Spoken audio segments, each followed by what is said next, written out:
Watanzania wengi wanaamini kwamba viongozi wa jadi walifutwa kati ya mwaka 1962 1963.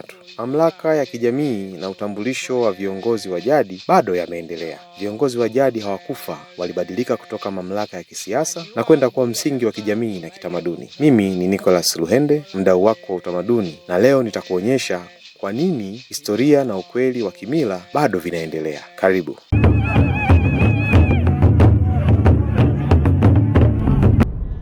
Ili kuelewa historia ya uongozi wa jadi, lazima turudi nyuma kidogo. Kabla ya ujio wa wakoloni, jamii za Kiafrika zilikuwa tayari na mifumo kamili ya utawala. Haikuwa jamii isiyo na mpangilio, bali ilikuwa na sheria, taratibu na uongozi uliotambulika na kuheshimika. Wakoloni walipofika, hawakukuta ombwe, walikuta jamii zikiwa zimejipanga tayari chini ya viongozi wao wa jadi, wenye mamlaka ya kisiasa, kijamii, kiuchumi na hata kiroho. Kwa hiyo hawakuwa wanaanza upya, walikuwa wanaingia kwenye mifumo iliyokuwepo tayari. Badala ya kuvunja mifumo hiyo mara moja, wakoloni walichagua njia ya kimkakati zaidi: kuielewa mifumo kisha kuibadilisha taratibu ili wahudumie wao. Kwa muda mrefu tumekuwa tukisikia viongozi wa juu wa jadi wakiitwa machifu, lakini ukweli ni kwamba hili si jina la asili wala si tafsiri kamili ya nafasi yao halisi katika jamii. Wakoloni waliwatafsiri viongozi hawa kwa neno la Kiingereza chief, ikiwa ni ufupisho wa neno chief spokesman. Katika muktadha wao, neno hili lilimaanisha kiongozi wa eneo, lakini halikubeba uzito wote wa mamlaka, wajibu na nafasi za viongozi hawa katika jamii zao. Katika maeneo mengi, viongozi hawa walitumika kama kiungo kati ya wakoloni na wananchi, hasa katika ukusanyaji wa kodi, usimamizi wa ardhi na utatuzi wa migogoro. Hivyo kwa namna fulani waligeuzwa kuwa wasemaji au wawakilishi wa jamii mbele ya utawala wa kikoloni. Kadri muda ulivyopita, neno chief spokesman au chief likaanza kutamkwa na kuzoeleka kwa lafudhi za Kiafrika, na ndipo likazaliwa neno chifu au kwa wingi machifu. Lakini ni muhimu kuelewa, hao hawakuwa wasemaji tu, walikuwa ni viongozi kamili wenye mifumo yao ya utawala iliyokuwa imejengeka kwa muda mrefu kabla ya ukoloni. Mipaka ya jamii zao ilitambulika kwa kutumia alama za asili kama mito, milima na mabonde, ikiashiria umiliki na utambulisho wa kijamii uliokuwa unaeleweka na kuheshimiwa. Kwa mfano, katika jamii ya Wasukuma, Temi alikuwa zaidi ya kiongozi wa kawaida. Alikuwa mhimili wa jamii, kiongozi wa kisiasa, msimamizi wa ustawi wa watu na mlezi wa maadili na mila. Jukumu lake halikuwa kutawala kwa nguvu, bali kuunda mazingira salama na rafiki ambapo watu wanaweza kuishi, kuzaliana, kulima, kufuga na hata kustawi. Maendeleo ya jamii yalikuwa kipimo cha uongozi wake. Hali hii ndiyo iliyowafanya wakoloni kuona kuwa ni rahisi zaidi kushirikiana na viongozi hawa badala ya kupambana nao. Kwa kuingia makubaliano nao,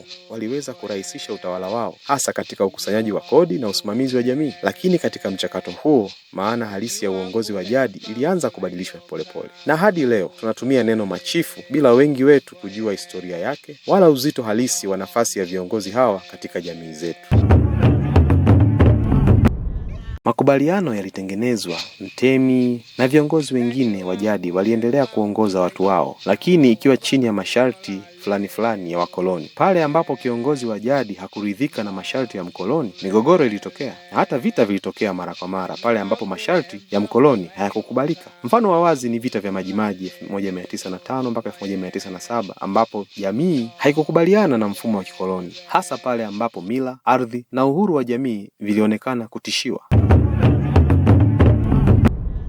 Baada ya uhuru wa mwaka 1961, ilipofika mwaka 1963, mamlaka na nguvu za viongozi wa jadi ambazo ni zile alizokuwa ameongezewa na mkoloni zikafutwa kisheria. Lakini kama mfalme au kuhani wa jamii, baadhi ya majukumu yalibaki. Kwa mfano, utunzaji wa mila na desturi, ushauri wa kijamii, mlezi wa utambulisho wa kijamii. Hivyo, ingawa mamlaka ya serikali iliisha, uongozi wa kitamaduni na kijamii unaendelea hadi leo. Kwa hivyo, viongozi wa jadi hawakufa, walibadilika kutoka mamlaka ya kisiasa na kwenda kuwa msingi wa kijamii na kitamaduni. Hii inaonekana wazi katika masherehe, matamasha, mila, jadi na mafunzo ya kijamii yanayoendelea kwa vizazi na vizazi hata leo. Kwa hiyo, swali la msingi, mamlaka ya viongozi wa jadi yanastahili kutambuliwa rasmi tena? Hapa katikati, hata kabla ya sasa, kulikuwa na hayo matatizo kwamba sasa utamaduni wetu unakwisha, unaharibiwa.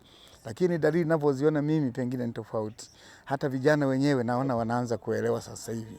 Sasa kazi ambayo ilikuwa haifanyiki tunajaribu kuhimiza ifanyike.